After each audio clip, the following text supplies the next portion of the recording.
السلام علیکم۔ آج جمعہ ہے، جنوری کی 10 تاریخ۔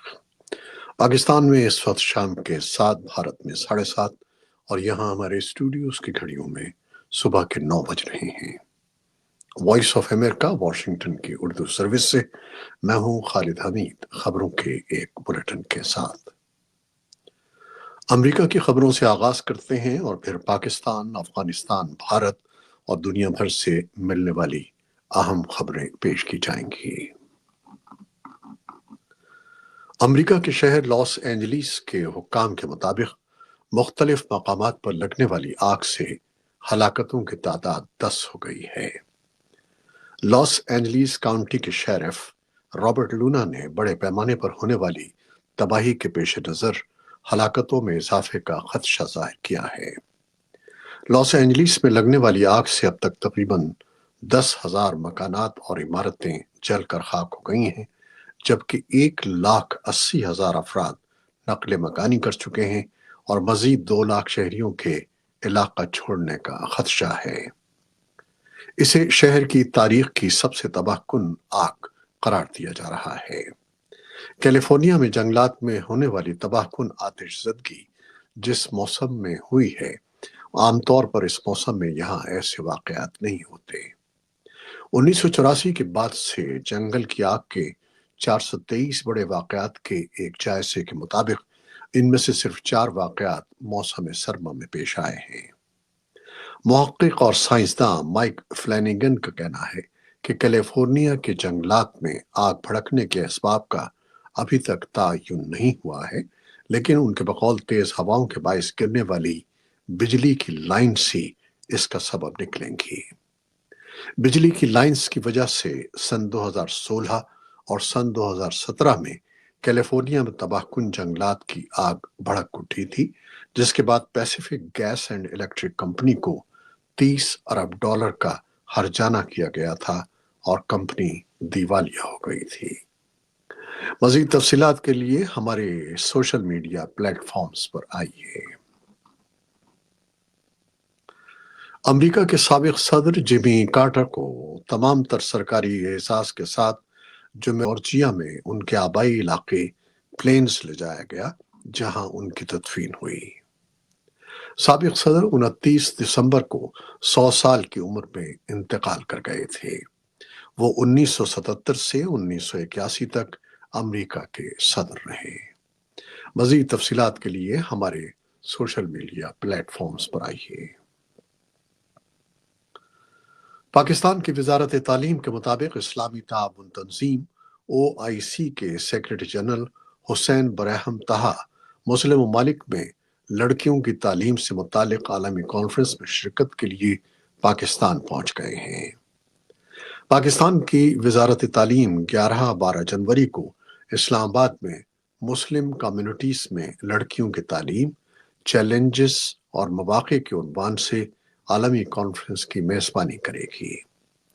اس سمٹ میں 47 ممالک کے تقریباً 150 نمائندوں کی شرکت متوقع ہے، جن میں تعلیمی ماہرین، مذہبی اسکالرز، سفارتکار اور سیاستدان شامل ہیں۔ وزیر اعظم شہباز شریف ہفتے کو کانفرنس کے افتتاحی اجلاس سے خطاب کریں گے۔ نوبل انعام یافتہ ملالہ یوسفزئی اپنے ملک پاکستان میں لڑکیوں کی تعلیم کے حوالے سے منعقدہ ایک سمٹ میں شرکت کریں گی۔ یوسفزئی سن 2012 میں پاکستانی طالبان کے حملے کا ہدف بنی تھیں، جس کے بعد انہیں علاج معالجے کے لیے باہر لے جایا گیا تھا۔ انہوں نے جمعے کو ایکس پر ایک پوسٹ میں کہا کہ وہ لڑکیوں کی تعلیم کے سلسلے میں منعقد کی جانے والی کانفرنس کے لیے پرجوش ہیں، کیونکہ دنیا بھر سے مسلم رہنما اس میں شرکت کر رہے ہیں۔ وہ اس کانفرنس سے خطاب بھی کریں گی۔ ملالہ فنڈ چیریٹی کے ترجمان نے تصدیق کی ہے کہ وہ ذاتی طور پر سربراہی اجلاس میں شرکت کریں گی۔ خیبر پختونخوا کے جنوبی ضلع لکی مروت میں ایک روز قبل پاکستان ایٹامک انرجی کمیشن کے اہلکاروں اور ایک منصوبے پر کام کرنے والے مزدوروں کے اغوا کا مقدمہ درج کر لیا گیا ہے، تاہم ابھی تک اس واقعے میں کسی قسم کی گرفتاری عمل میں نہیں لائی گئی ہے۔ FIR میں پولیس نے ڈرائیور سمیت 17 افراد کی نامعلوم دہشت گردوں کے ہاتھوں اغوا کی تصدیق کی ہے۔ خیبر پختونخوا کے جنوبی ضلع لکی مروت میں ایک روز قبل اغوا کیے جانے والوں میں بازیابی کے وقت زخمی ہونے والے 3 افراد کو بنوں کے ملٹری ہسپتال منتقل کر دیا گیا ہے، جبکہ باقی 8 افراد کی بازیابی کے لیے کوششیں کی جا رہی ہیں۔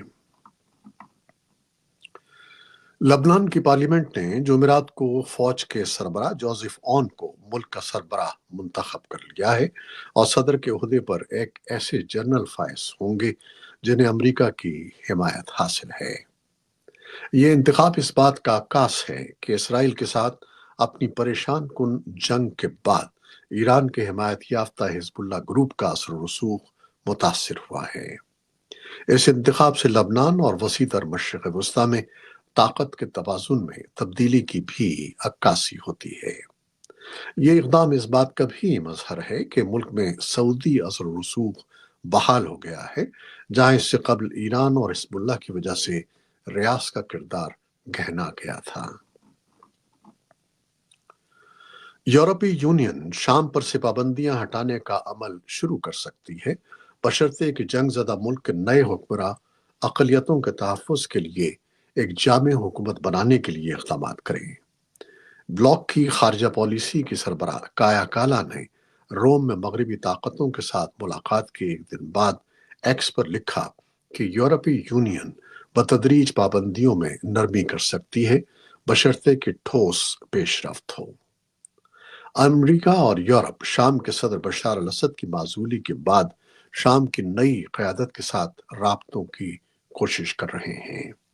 دمشق میں عبوری حکومت پابندیاں ہٹانے کے لیے کوشاں ہے، لیکن بین الاقوامی برادری پابندیوں کو واپس لینے میں ہچکچا رہی ہے اور متعدد ممالک یہ دیکھنے کے منتظر ہیں کہ نئے حکام ایسا کرنے سے پہلے اختیارات کا استعمال کیسے کرتے ہیں۔ اسلامی گروپ حیات تحریر الشام کی سربراہی شام کے نئے لیڈر احمد الشارع کر رہے ہیں، وہ باضابطہ طور پر یورپی یونین کی پابندیوں کے تحت ہیں۔ آئی فون 18 سال کا ہو گیا ہے۔ 9 جنوری سن 2007 کو ایپل کے CEO اسٹیو جابس نے دنیا کے سامنے پہلا آئی فون پیش کیا تھا جو ٹچ اسکرین تھا۔ اس فون کی لانچ نے دنیا بھر کے کئی صارفین کو اپنی طرف متوجہ کیا۔ آج بڑی تعداد میں لوگ آئی فون کا استعمال کرتے ہیں۔ آپ کے پاس کون سا موبائل ہے، آئی فون یا اینڈرائیڈ؟